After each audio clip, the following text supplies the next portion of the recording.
Le Deutéronome au chapitre 3. Nous nous tournâmes et nous montâmes par le chemin de Basan. Og, roi de Basan, sortit à notre rencontre avec tout son peuple pour nous combattre à Édrei. L'Éternel me dit, ne le crains point, car je le livre entre tes mains, lui et tout son peuple et son pays. Tu le traiteras comme tu as traité Sion, roi des Amoréens, qui habitait à Hesbon. Et l'Éternel, notre Dieu, livra encore entre nos mains Og, roi de Basan, avec tout son peuple. Nous le bâtîmes, sans laisser échapper aucun de ses gens. Nous prîmes alors toutes ces villes, et il n'y en eut pas une qui ne tombât en notre pouvoir. Amen. 60 villes, toute la contrée d'Argob, le royaume d'Og en Basan. Toutes ces villes étaient fortifiées avec de hautes murailles, des portes et des barres. Il y avait aussi des villes sans murailles en très grand nombre. Nous les dévouâmes par interdit, comme nous l'avions fait à Sion, au roi de Hesbon.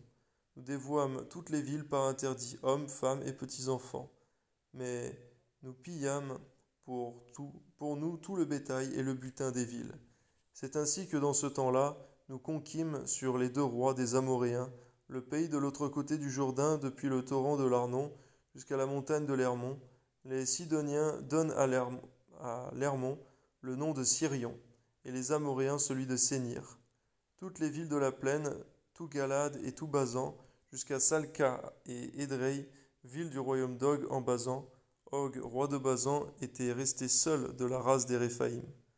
Voici, son lit, un lit de fer, n'est-il pas à Rabat, ville des enfants d'Amon? Sa longueur est de 9 coudées, et sa largeur de 4 coudées, en coudées d'homme.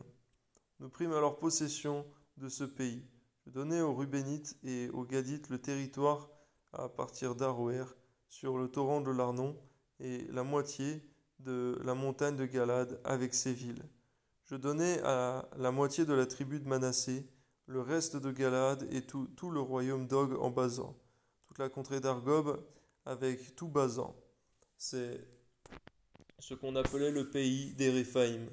Jaïr, fils de Manassé, prit toute la contrée d'Argob jusqu'à la frontière des Guéchuriens et des Maacathiens.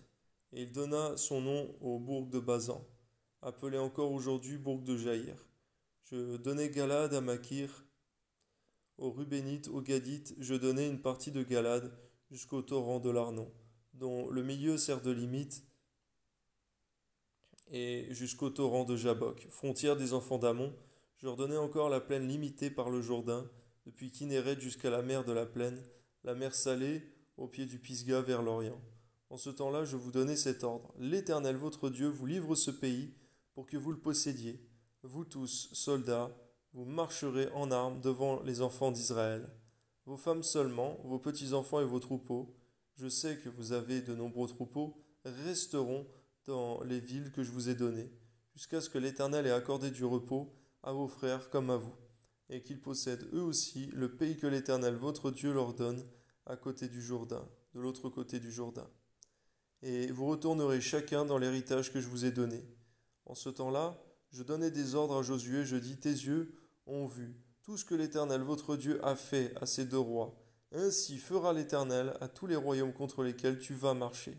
Ne les craignez point, car l'Éternel votre Dieu combattra lui-même pour vous.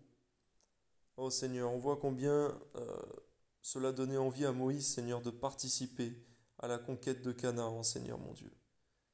Et pourtant, Seigneur mon Dieu, tu lui as refusé cela, car son péché avait des conséquences définitives. Garde-nous, Seigneur mon Dieu, de commettre, pour certains peut-être, le péché pour nous amuser, car des fois, les conséquences sont irréversibles. Même si tu pardonnes, Seigneur, les conséquences sont terribles. Amen. En ce temps-là, j'implorais, dit Moïse, j'implorais la miséricorde de l'Éternel en disant, Seigneur éternel, tu as commencé à montrer à ton serviteur ta grandeur et ta main puissante, car quel Dieu y a-t-il au ciel et sur la terre qui puisse imiter tes œuvres et tes hauts faits? Laisse-moi passer, je te prie, laisse-moi voir ce bon pays de l'autre côté du Jourdain, ces belles montagnes et le Liban. Mais l'Éternel s'irrita contre moi à cause de vous, et il ne m'écouta point. L'Éternel me dit, c'est assez, ne me parle plus de cette affaire. Monte au sommet du Pisga, porte tes regards à l'Occident, au Nord, au Midi et à l'Orient, et contemple de tes yeux, car tu ne passeras pas ce Jourdain. Donne des ordres à Josué, fortifie-le et affermis-le, car c'est lui qui marchera devant ce peuple et qui le mettra en possession du pays que tu verras. Oui, donne-nous également de faire des disciples, Seigneur mon Dieu, afin que lorsque nous partions, Seigneur mon Dieu, ton œuvre continue par quelqu'un d'autre, Seigneur, et ne s'éteigne pas avec nous. Amen. Nous demeurâmes dans la vallée vis-à-vis de Beth Péor. Amen.